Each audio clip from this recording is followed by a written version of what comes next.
Okay, so in the last two videos about improvisation, I originally started speaking about patterns and small motifs to sort of create these ideas, and then moved on in the second episode to scales, larger patterns that you then sort of link into the chords that your left hand plays. And of course, they're both in the description if you want to see those first before catching up on this one. But anyways, so today I thought we would take a look at maybe putting our first piece together based off a little bit of the improvisation we've done already and a bit of movement in our left hand. Now, it's very easy to imagine that every bit of improvisation that anyone ever does is jazz related, that it's funky, that it's bluesy.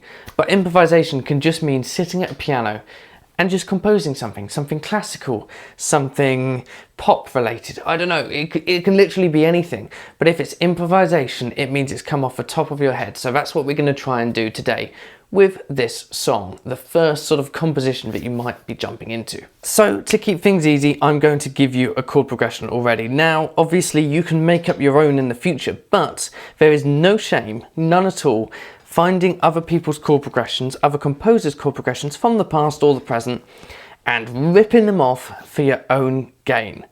Absolutely fine, because you need something, you need a basis to study from. You need to be able to understand why these chord progressions work, and starting from scratch without that help is going to be incredibly challenging. So rip people off, copy what they do, and learn from them. So here's the chord progression. Actually, I should probably just say that if you're going to rip someone off, you probably don't want to try and sell that afterwards. But for educational purposes, you're fine. Anyways, the chord progression goes as such. In left hand, we're going to be around middle C with A minor, A, C, and E. Then F, A, and C. Then D, F, and A. Then G, B, and D. We're going to stay entirely on the white notes. So we've got A minor, which is those three notes, F major, D minor, and G major. Now the right hand is going to be staying around sort of this area here. We're in the A minor scale. As I spoke about last week, we could utilize the entire piano, nothing wrong with that. And as I play, I'm going to be thinking about exactly what notes my left hand's playing so that I sort of match up, I pair them. So if I've got an A and a C and an E here, I want to make sure that I end up probably on one of those notes in the right hand at some point, because those are going to be the strongest. So today, let's introduce a little bit of movement into the left hand. Now, as I said, it doesn't have to be jazz, it doesn't have to be blues to be improv. It could be something classical, it could be something that's a little warmer. So let's go for that today. Out of those four chords, instead of playing them as solid blocks, let's split up the notes into quavers, and we're going to work from the bottom to the top in 4 beats per bar. So it's going to go like this: 1 and 2, 3, 4. 1 and 2, 3, 4. 1 and 2, 3, 4. 1 and 2, 3, 4. So you've got a chord every bar, but the notes are split up as quavers from the chord and held down. So we don't need a sustain pedal or anything like that. Repeat left hand in this way until you can keep on playing even if someone was having a conversation with you. That gives your brain enough, I don't know, free power, free reign to start utilizing the right hand in your improvisation. Okay, so let's introduce it now around the A minor area that I said here.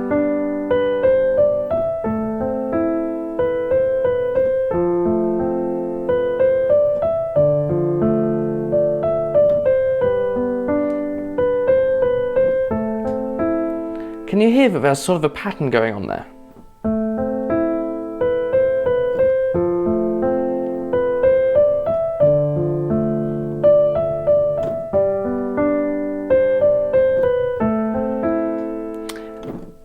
What I'm doing is I'm creating a motif, I'm creating a little idea that the listener will notice and that I can translate to other notes.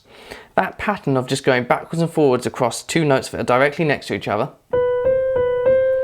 sounds quite nice. And the idea behind that was it sort of gives a little bit of movement, and then I can pretty much choose any note to end on afterwards so long as it fits with the chord. So when I play A, C, and E,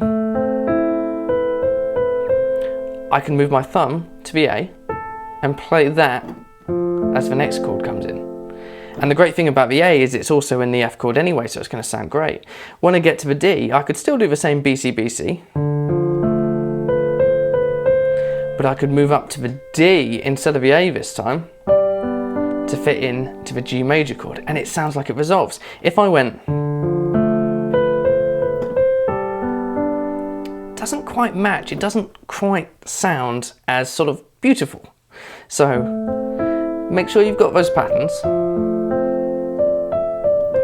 And of course you can make up your own.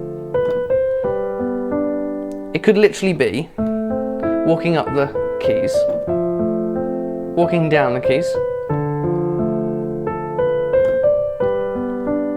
and resting once you get to that fourth chord. So you can hear with very little effort, you've got this smooth motion. You've got this song that starts to create itself from the A minor to the F major to the D minor to the G major. All it takes is a little bit of left hand movement to make the song sound more engaging, and then introduce the idea of right hand patterns. On top of that, you could always use different octaves. You could move up the piano. You don't have to stay exactly where I did. But it's really helpful staying in one place when you're learning, just to create your own patterns, just to create your own ideas before translating them to other places. So what did you think? It's a little bit of a shorter episode compared to last one, but it's a great first step into other music, into just being able to sit at a piano and create something. And with this sort of technique, you don't even need to be able to read music. You just need to copy the notes that I played and listen. Listen to what notes sound great with the chords that you're already playing. Listen to whether something clashes, listen to whether a pattern is repeatable. If you play a pattern and then are able to sort of hum it back or sing it back to yourself afterwards, then you've got something, well, at least you know you've got something that a listener is going to be able to latch onto and find catchy. And at the end of the day, whether we like it or not, most music is trying to be catchy. It's trying to engage the listener. And if you can do that on this really small level of individual notes in these little basic patterns, and don't get me wrong, they're basic, but they sound great. And a lot of music is based off of basic patterns. Then you're onto a winner. Then you can add the complexity later. And when I say things need to be catchy, that even relates to classical things. There's a reason why this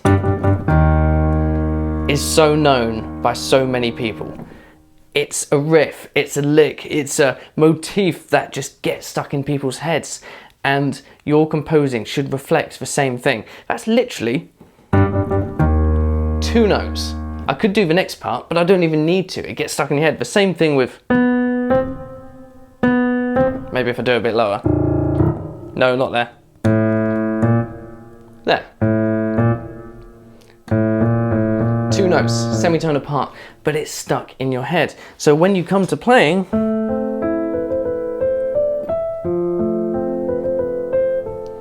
make sure you've got those patterns in there to get the listener interested. So let me know what you think. I really like the simple, I really like the melodic, the harmonic, the stuff that just doesn't take much effort to play, but it sounds great because of it. And let me know how you got on. I would love to hear if this has managed to get you starting to create your own melodies, your own patterns. And if you're still stuck, don't forget, just comment. Go to my website, robharveymusic.com, email me directly. It's entirely up to you how you get these lessons, how you get this teaching.